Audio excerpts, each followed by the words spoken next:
Loser's Book! The Man's Guide to Sanity, Navigating the Feminist-Dominated World by Conrad Riker, available now. I was in a meeting last week when a female colleague dropped her pen.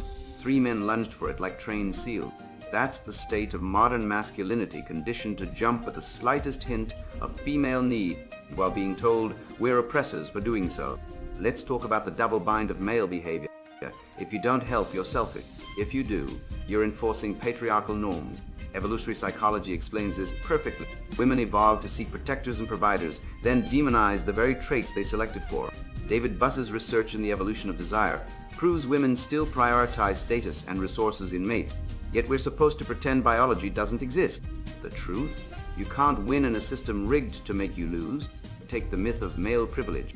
Feminists scream about wage gaps, but ignore that men work longer hours, take riskier jobs, and die earlier.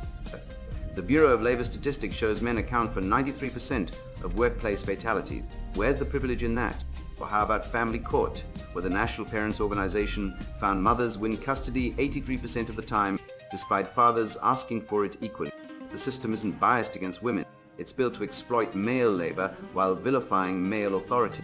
Want proof? Look at alimony laws. A 2019 census report showed 97% of alimony recipients are women. That's not equality, that's state-sanctioned extortion. Here's a fun experiment. Next time a woman accuses you of mansplaining, ask her to define it. Watch her stumble. The term exists solely to silence male expertise. Studies from the University of California found men interrupt women at the same rate. Women interrupt men, but only men get labeled as oppressive for it. This isn't about fairness, it's about control. Feminism didn't want equality. It wanted supremacy, and it got it by convincing men to apologize for their own competence.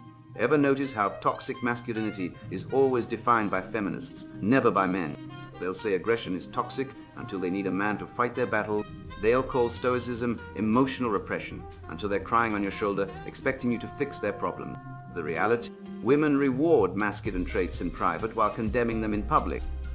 Research from this Journal of Personality and Social Psychology shows women are more attracted to dominant men, even as they virtue signal about gentle male. The game is rigged. Stop playing by their rules. Here's the hard truth. Gender equality is a fairy tale. Men and women are different biologically, psychologically, evolutionarily. Pretending otherwise doesn't make you progressive. It makes you delusional.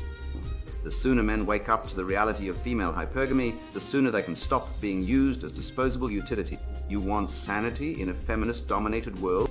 Stop apologizing for being a man. Start leading. The system fears nothing more than a man who refuses to kneel. The Man's Guide to Sanity, Navigating the Feminist-Dominated World by Conrad Riker. Buy now. Links below video.